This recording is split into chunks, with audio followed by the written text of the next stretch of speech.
Welcome to the first episode in the series of Gateway Books. I'm going to be discussing books that are good gateways in between two genres, and today we're going to be talking about fantasy and horror.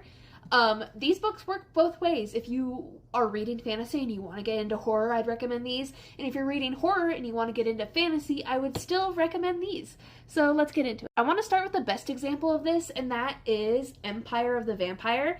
This one is definitely more heavily fantasy based. Definitely more recommended for people that are looking to go from fantasy to horror and not the other way around. However, it can still work. It can still work both ways. This one follows a man that he is half vampire, half human, and he joins an order called the Silver Order, and it is full of men that are both half vampire, half human, that have dedicated their lives to destroying their vampire fathers and all the vampires that could be vampire fathers.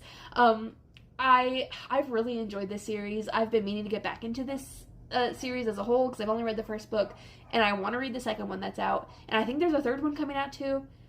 Overall, though, it's a great place to start, especially, again, like I said, if you're going from fantasy to horror. Another one. This one is better for horror going into fantasy, and that is A Dowry of Blood. Now, this one is focused on, like, sort of a Dracula retelling about his wife writing letters to him about their lives together after she had killed him. It's definitely, like, it's not super horror saturated necessarily. However, I really like the vampire, like, setup that this author has put into this world.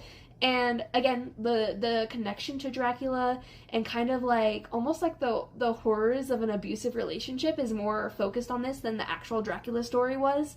I still think this is a great gateway book. Finally, going more towards a witchy sort of side, Slewfoot by Brom. It's categorized as a horror book, but it is a perfect gateway book because the horror itself isn't like super ramped up for someone who doesn't typically read horror.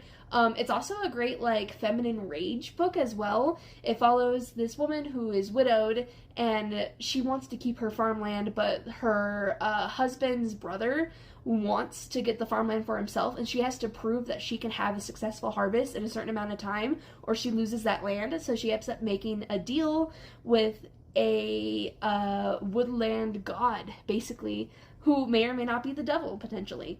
Absolutely great book. I love Brom. I want to get into more of his writings, so I think this is a great place if you want to transition either way. This is like the perfect middle book.